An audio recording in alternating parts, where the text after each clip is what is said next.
honeymoon to be met by a battery of presents.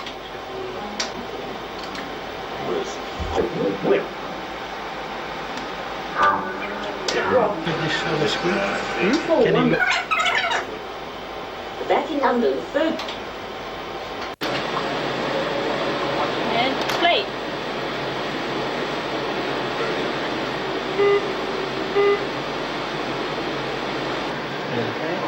She's still in focus, or she's gone stop? No, she's okay. Power. Please. No, it's Karen behind Elsie there. She should move back a bit.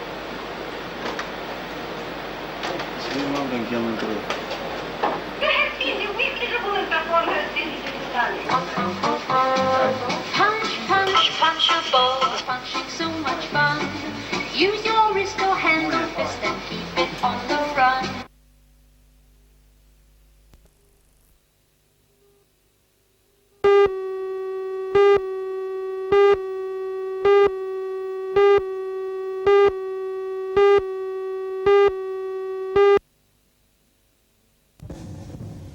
It was once again a relaxing time for spectators visiting Newcastle's harbour, enjoying the second day of the city's annual regatta. As well as a constant stream of activities on the water, there was plenty for the land lovers on shore. Under the guiding hands of the Marine Modellers Club, a floating museum on water gave another look into the history of well-known callers into the port of Newcastle. The Iron Kimberley, the Hunter River and Faithful tugs have been painstakingly remodelled on a 100-to-1 scale and are operated by remote control. Throughout the day, musical entertainment was provided by bands such as the City of Newcastle Concert Band. And it seemed that entertainment could even be found on the water, as two of the harbour tugs performed the Tug Ballet. Showing off their manoeuvrability, the tugmasters directed the Iron Cove and the Warrawee through their paces. With the capabilities of pulling vessels weighing 250,000 tonne, Newcastle Harbour now boasts the most modern fleet of tugs in the country. Also taking part in today's regatta was the police launched Doyle, which displayed the effectiveness of emergency flares used in rescue operations. Organisers say that the regatta is attracting more people every year, but it's next year that the flags will fly high for our bicentennial celebrations. President of the Maritime Museum, Captain Ken Hopper, says the countdown has already begun. But next year we've got a special bicentenary committee, which the port manager, Captain Ramage, is going to chair for us. And we've got some very well-known people on that committee, and their object is to encourage it as a major bicentenary function. Trying to get some of the tall ships up here is one of our aims. We'd like to see this become the major thing for the bicentenary for Newcastle, because we've put 4 years planning into it, and we feel it's a good opportunity to have the Harbourside Park opened, and perhaps the William IV named. We'll have her down from Raymond Terrace next year, so I think she'll be a big attraction next year too.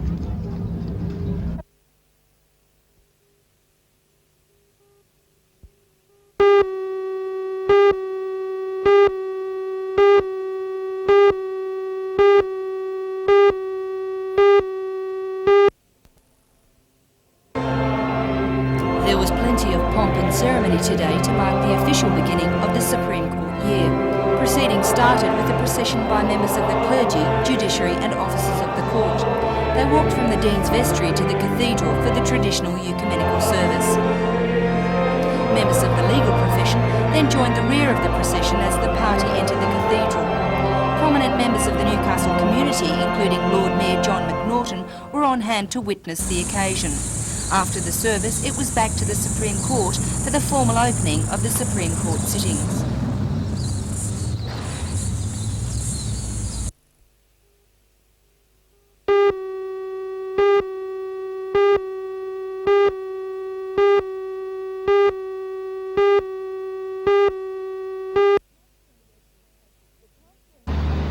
The council and the residents hope that this new project, devised by the owners of the Peppers Guest House in the Vineyards, will put an end to the controversy that surrounded the redevelopment of the Florida Hotel. The original proposal from the Queensland-based Bartlett Company was fraught with problems. Firstly, hundreds of residents objected to the 13-storey high-rise tower. They said that it would be incongruous with its surrounds. Despite this opposition, the council adopted that development application. But then Bartlett's hit financial problems and were declared bankrupt, forcing them to abandon the project. This latest proposal from the owners of Pepper's, Mr and Mrs O'Connor, is expected to cost some $30 million. It will be 8 stories high, and so far there have only been 3 letters to council from residents expressing concern. It will boast a convention centre, 210 rooms, 2 swimming pools, a health club, a nightclub and a retail area. Town planner David Kettle says there's general support for the project within council. He says if it goes ahead, it will give a boost to the area. I think it'll have a major effect in terms of increasing visitation to the area. It will lift the whole Terrigal area in terms of marketability and be of great benefit to the whole tourist economy of the city of Gosford.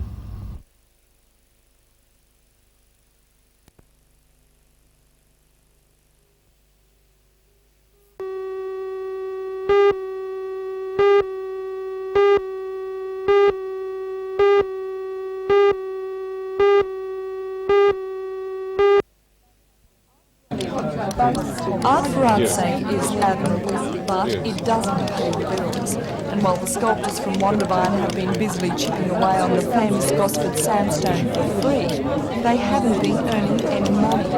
The group has another week to finish their works before they'll stand on the banks of the Hawkesbury as a memorial to their labour and their love of art. But today, an exhibition went on display at Gosford City Council chambers, which will hopefully build up the bank balances. All 40 works from the 2 Nepalese and the Bulgarian sculptors are for sale. The bronze statues from Nepal are cast in a waste mould, which is discarded and broken after just one use, ensuring the owner buys an original. These works by Bulgarian sculptor Pavel Koichev provide a valuable insight into sculpting within this Eastern Bloc country. The exhibition will travel to Sydney on Friday, where it'll be on display at Tom Bass's studio at Broadway.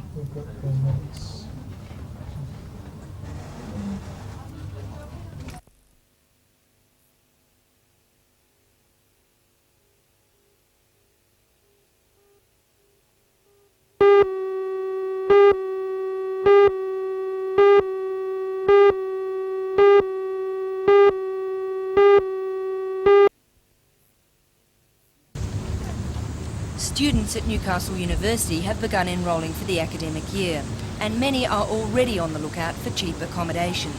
According to the university's Vice Principal, Professor Ken Dutton, the task will be harder than ever, with many students having to resort to hotels and camping grounds.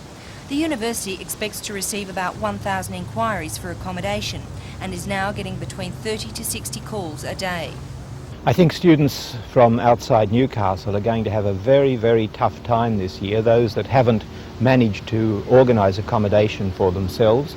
We're trying to explore every possible alternative, and we have taken some rooms in some hotels that we think people would want their children to live in and not want them not to live in. We've done everything we can to try to identify sources of accommodation. As I say, we can't produce it when it's not there. Edwards Hall provides the only on-campus accommodation. This year, only about 125 new students will be accommodated. The other 280 applicants will have to find their own. At the College of Advanced Education, students have not begun enrolling, but many are already on the lookout for accommodation. The college is particularly keen to find people with a room for a student to rent. Why would families want to take students in? I think there's several reasons. Certainly, for example, for pensioners, it can provide some company and some security in terms of having someone there at night, and of course some income. In terms of families with young people, it can provide support for someone who needs support from out of town who's coming here to study, and also provides, exchange of ideas.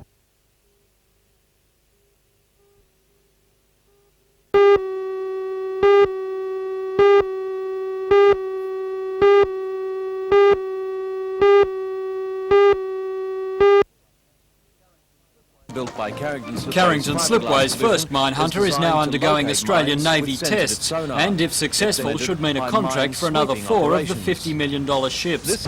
Mine hunter number 2 is still being built and is due for completion in July. The Defence Department has now allocated $1.5 million to the Slipways to put towards materials for a third mine hunter, although number 3 has not yet been asked for by the Navy or an overseas buyer. The advance is part of a scheme to encourage the export industry, and the Slipway says the money is vital to the mine hunter project. It means a lot in maintaining the expertise that we've developed in this workforce here, particularly, and that expertise we're hoping to retain for the follow-on contracts with the RIN, but more importantly to have that expertise available to build for the export market, which we think we're well positioned in. The Slipway says the materials will give them an edge in the export market. They're confident that within 12 months they can seal overseas contracts worth $300 million. That would represent a total of 6 mine hunters, with 4 expected to go to a Middle East country in the Arabian Gulf and 2 others to Southeast Asia. The Slipways believes export prospects for the vessel are looking very good. This particular mine hunter is a unique one in the world at the moment. We have a special niche which suits relatively small navies, which our Navy is, and we're taking advantage of that, and over the next few years we believe that there is great potential. Countries in the Middle East and also in the Far East are showing strong indications.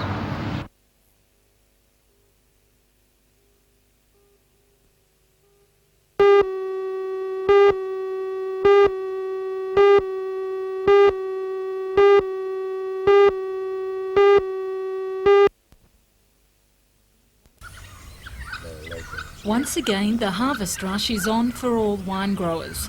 Lindemans is one of the valley's oldest vineyards, dating back to 1834. Today, most of the 20 growers in the Bucolban area use mechanical harvesters to pick the grapes, but hand-picking is still used at Lindemans. Yet, for reasons including financial ones, only 1/3 of the vineyards are now employing hand-pickers. There are 2 ways. We pick with the machines at night, and by having hand pickers during the day, we don't bruise the fruit quite as much. There is not as much deterioration in the warm hours of the day with hand picking, and it suits us. It suits the whole operation. Well, how do the hand pickers affect the quality of the wine? Is there any difference? They can in years, and that's not applicable this year, but they can in years of some damaged fruit leave those parts out. So yes, there are still some reasons why you could hand pick. Jerry says the secret behind the quality of wines lies in Mother Nature's hands and good timing. It's not an easy job for the workers, who can begin a day as early as 2 a.m, making sure the grapes are picked and crushed at just the right time. Lindemans' harvest lasts for 4 weeks, and everything is pointing towards one of the best vintages ever. Well, because of the very favourable weather conditions, on this bunch you can see it totally clean, evenly ripened, which potentially is all the flavour in there.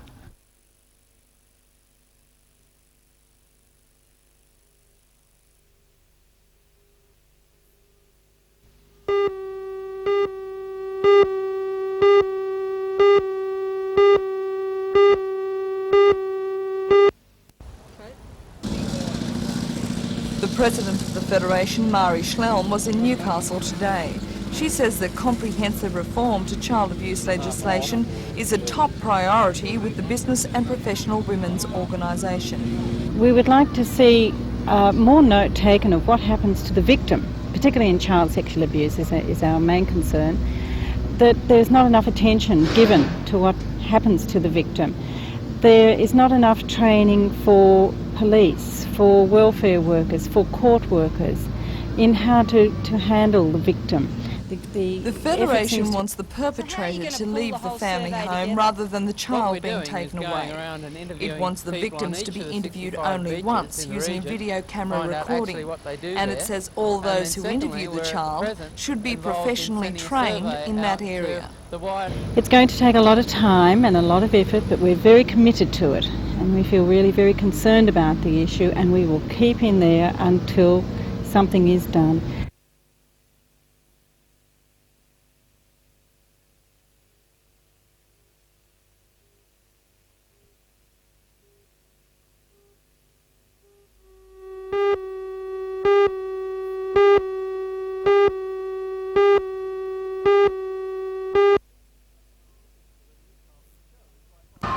The Newcastle show is by far the biggest regional show in Australia. Each year around 150,000 people turn out to enjoy the mix of agriculture, horticulture, industry and of course good old family fun.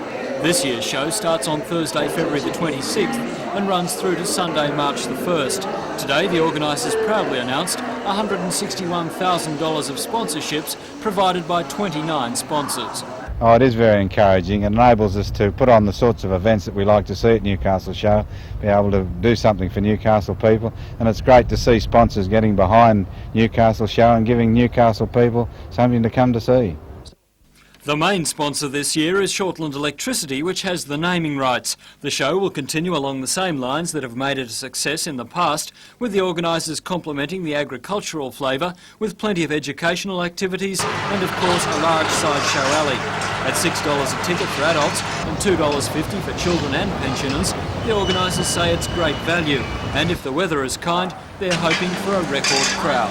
We hope the weather's right. We don't really like hot days. Hot days seem to be a little bit more disastrous to us than real wet days, but we need a little bit of rain to give some green to the ring out there, and I think if we do get that and the weather's right, we'll certainly have a good show.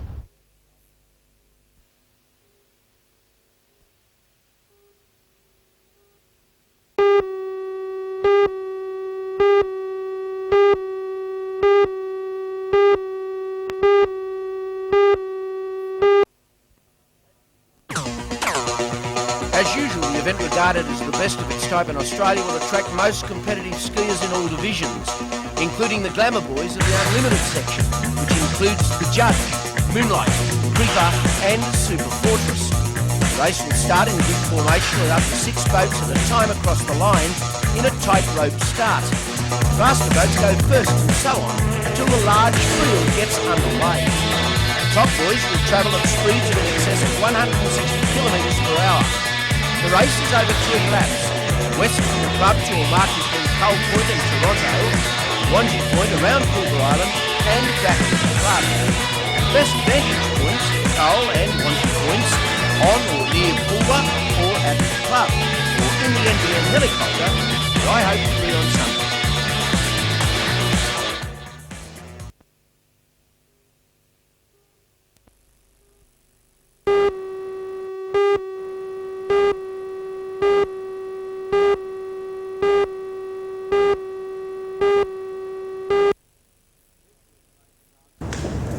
This year's Maitland Art Prize has again drawn a large number of entries. 90 artists covering varied artistic styles entered. It's a diverse collection of art, from lively and adventurous works through to more traditional realist works. The overall winner for the $2,500 prize is Between Two Lines by emerging artist Janet Lawrence. The judge this year is Sydney Morning Herald art critic and New South Wales Art Gallery education officer Terence Malone. Terence, why did you choose Janet Lawrence's Between Two Lives as the winner of this year's Maitland Art Prize? I think because of its vitality, because of its animation. It's a very extravagant, untidy looking painting, but it just seems to leap right off the canvas towards you, and it's a painting that felt very alive to me. The winner in the print section is Restful Night by Bruno Tucci. The exhibition includes works by well-known artists Susan Archer, David Fairburn and Roy Jackson. There's a preview tonight, with the exhibition running throughout the Maitland Show from February 19 to 21. Look.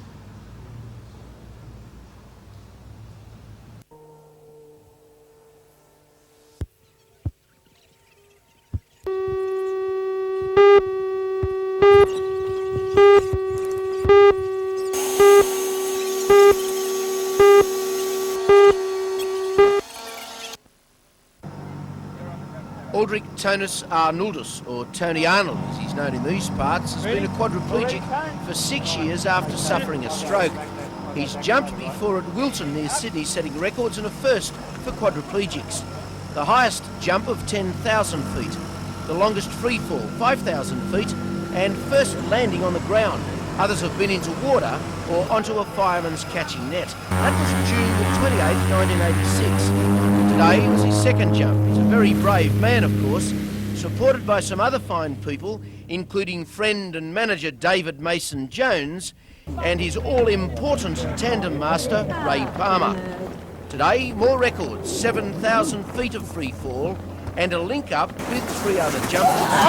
Only hopes to encourage other handicapped people to try the life of a thrill seeker.